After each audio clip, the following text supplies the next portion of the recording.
2 practices been for you? Sure, 2. Shit. Only had 1. It felt like 2, but no, it was good. You know, good energy. We figuring things out. But it was a good day. Get some time to rest and come back for the second one. You know, chemistry is really an interesting thing. You know, how long do you think it'll take you to kind of feel like you know everything in the system and your team? I'm not sure. You know, we taking day by day. We figuring each other out, figuring out what we are, and we'll figure that out throughout. That's what the season's for. We know we got one ultimate goal, and that's to win the championship. And through that process, it's going to be adversity. We're just going to make sure that throughout it, we stay connected, stay communicating with each other. Mike? Hey, Anthony, just wondering how the offseason, you actually had the 4 months this time after having the 2 last time. Can you feel that already? Like in the first practice, is your body starting to feel a different way as you head into the season? Yeah, for sure. And not just me, I think all of us. Yeah. All of us feel great. We feel good. We're flying up and down the floor. Where we kind of took it slow last year because we had that short offseason. But me personally, I feel great. Body feels great. Ready to go.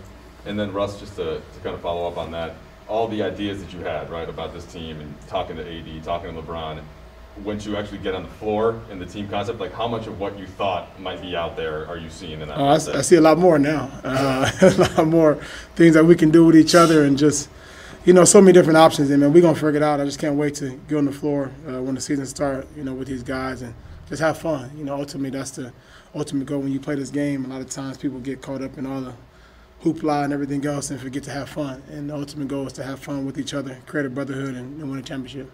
All right, Kyle?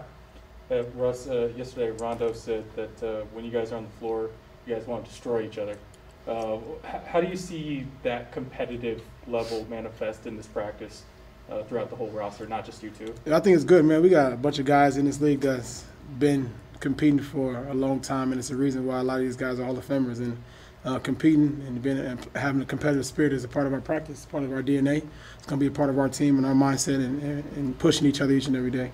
Any fiery moments today in particular? Or? Every day. Yeah. That's what we do. I mean, that's how we get better. Yeah. Just competing against each other and talking shit and all that. So, you know, that's who we are. We got a lot of shit talkers on the team. So starting with you. No. No. So it's gonna be a great year for sure. Dan? Do you sing all your trash talk? No. I was one night only. That's it.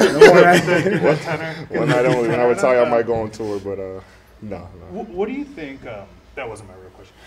What do you think defensively the identity of this team can be? I know you guys lost a lot of kind of defensive-minded players and stuff like that. How is that going to change? You know, myself, Russ, Bron, Doe, Dwight, DJ. You know, Taylor, K. Nunn, like we got some defensive-minded guys and guys who want to play defense. And it kind of just begs and it goes, you know, offensive to our schemes that we've been doing, you know, the past couple of years, just, you know, trying to be a defensive-minded team, being the #1 defense in the league. And, you know, even though we lost those guys, we can get back to our ways. And even the guys that over the years been known as, you know, struggling on defense, you know, buying to the system, you know, helping them, having their backs and coming together as one on the defensive end. Russ, I think we can be a great. I was gonna say, what is it like as a defensive guard knowing you've got AD on the court, knowing that maybe it's AD and Dwight or AD and DJ? Yeah, I mean it's a luxury. We actually was talking about it today on just changing my mind mentality. You know, having those guys as you know, just a blanket in the back that you can always count on, and it's to do my job and make sure I get into the ball and defend to the best of my ability. And I know those guys are gonna have my back just like I have theirs. And another thing on that, it gives our guards, you know, more confidence to pressure the ball, knowing that we back there. You know, so the more we can, as bigs, you know, kind of anchor the defense, it gives them enough confidence to go out there and smother the ball. Dave?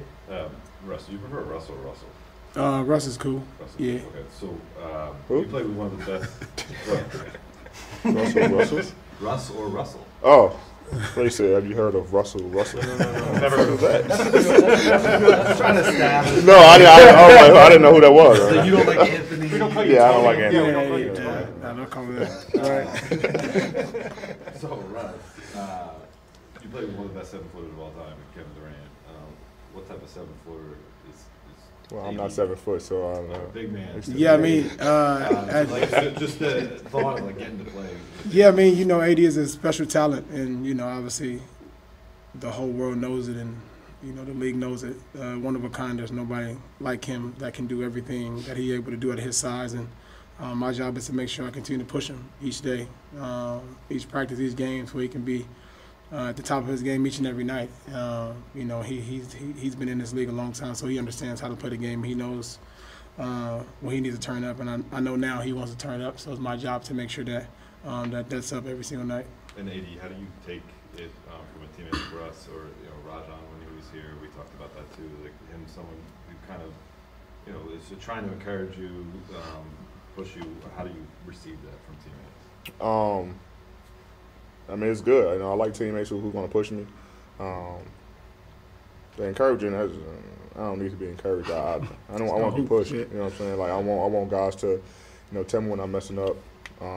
Me and Russ had numerous conversations just in this first practice alone, about things that we can do together as a duo when we're both on the floor. So, that's what I want. And I got 6, 7 guys that's doing that: Russ, Braun, Doe, Mel, DJ, Dwight. Like I got numerous guys that's always in my ear about things. So, you can't ask for more. As a player to who wants to get better. All right, we'll do the last two. We'll start with Bill. Hey guys, whenever superstars get together, sacrifice gets thrown around a lot as a term. What does that mean with this group? I mean, in what ways do each of you need to adjust your games, or what kind of sacrifices do you see yourselves making to make this all have the ultimate payoff? We just in this first practice, we passed up a lot of shots, to find the next guy, and that might be over sacrificing, but we try to make the right plays. But I don't think anyone on this team have an ego. No one on this team is trying to be selfish, and it looks good on the floor for the first day. Guys are doing the right things, making the right plays, and most importantly, guys are coming to work. This was a great first couple hours of practice, and I think sacrifice is going to be huge for us. And we talked about it yesterday. We talked about it this morning, and it's shown in the first practice. All right, we'll end with you, Omar.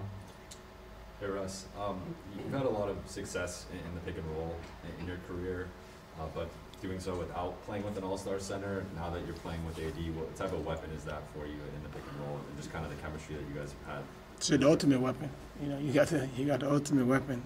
It's my job is to utilize it the best of my ability to make sure that AD and Brian, whoever's in the pick and roll, are put in positions to be successful. That's a part of my job. And like AD mentioned, we've had many conversations today and passed up open shots and looks in different ways where we can make the game easy for each other. And that's strictly what we're trying to do. And with that comes sacrifice and figuring out the best solution for the team.